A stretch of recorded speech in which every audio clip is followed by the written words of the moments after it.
On the previous video, we used input from our keyboard to make our object move. In this video, I will be showing you how to make our object jump. Now this topic will have two videos, two parts. In the first part, which is this video, I'll be showing you how to make an object jump by using the collision events. On the next video, I will be showing you how to do the same but with raycasts. If you don't know what a raycast is, don't worry about it. I'll tell you about it when I get there. To make our object jump, we need to utilize our object's rigid body. So let's introduce our rigid body to our script and make it a variable by writing private rigid body and then give it a name, which in this case I will be giving it the name of RB. Now we have a rigid body variable in our script, but this variable is empty because we haven't assigned anything to it. So we will be assigning our object's rigid body component to our RB variable by writing RB get component rigid body. Secondly, we need to assign a key to our jumping. We want to make it so we only jump when we press a certain button. In this case, it will be the spacebar. So to add a condition, go back to our update methods and write the following. If input get key down, key code, not escape but space. We want to apply a force to our game object to make it move upwards. So we will do rb dot and add force. As you can see, our add force method wants two variables. First is a vector3 variable that will tell our object in what position will the object move. So let's first assign our vector3 variable. Vector3. We want to make our object move upwards. So we will do 0. Let's do 5 and then 0. Our add force method also wants a force variable. So we will be writing force mode impulse. In Unity, force mode is used when we apply forces to our game objects. It tells Unity how to apply our force, whether it be gradually or instantly, whether it be based on mass or not. The one we used, force mode.impulse, allows us to create an instant push, which is what we want for our jumping. Saving the code, let's test it. I will be clicking the spacebar, and as you can see, our object is jumping when we click the spacebar. Let's try jumping over one of the obstacles. And we can't. That's not because there is a problem with our jumping, it works perfectly fine. Who's texting me? But anyway, our jumping is working perfectly fine with no problems. But what we need to do is increase the height of our jump.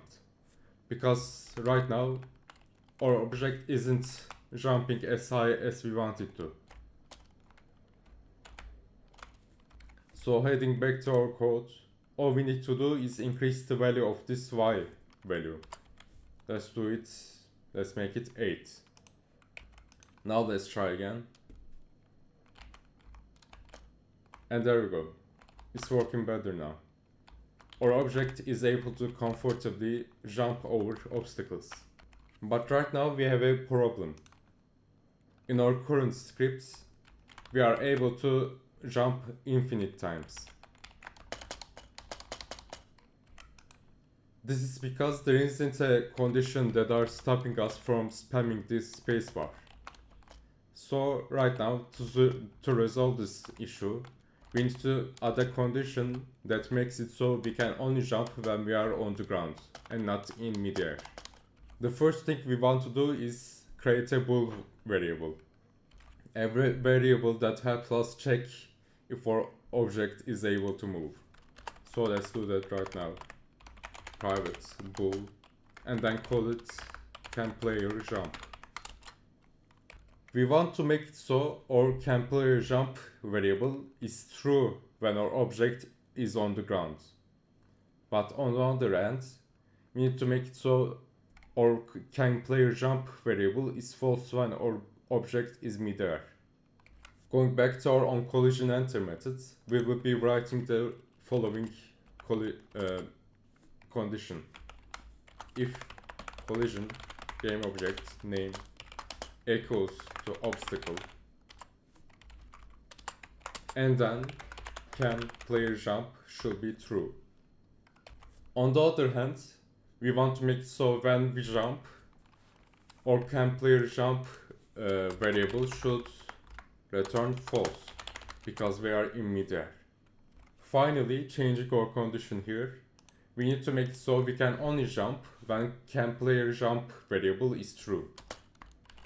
So we will be adding a second condition here in this if statement, and we will say canPlayerJump true. Hold on, I messed up. This shouldn't be obstacle, it should be ground. Silly me.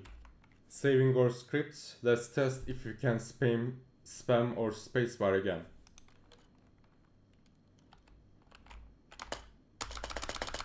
No.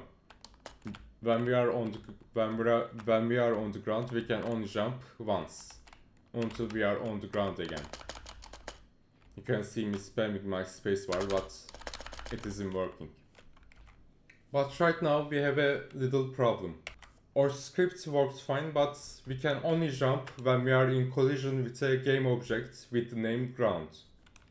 So in order to test something, I decided to create another game object and add it to our scene.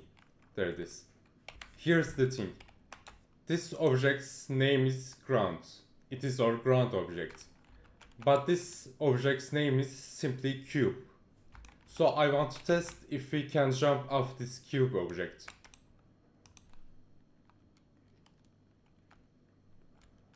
We can jump off the ground object because its name is ground. But this, oops. Nope.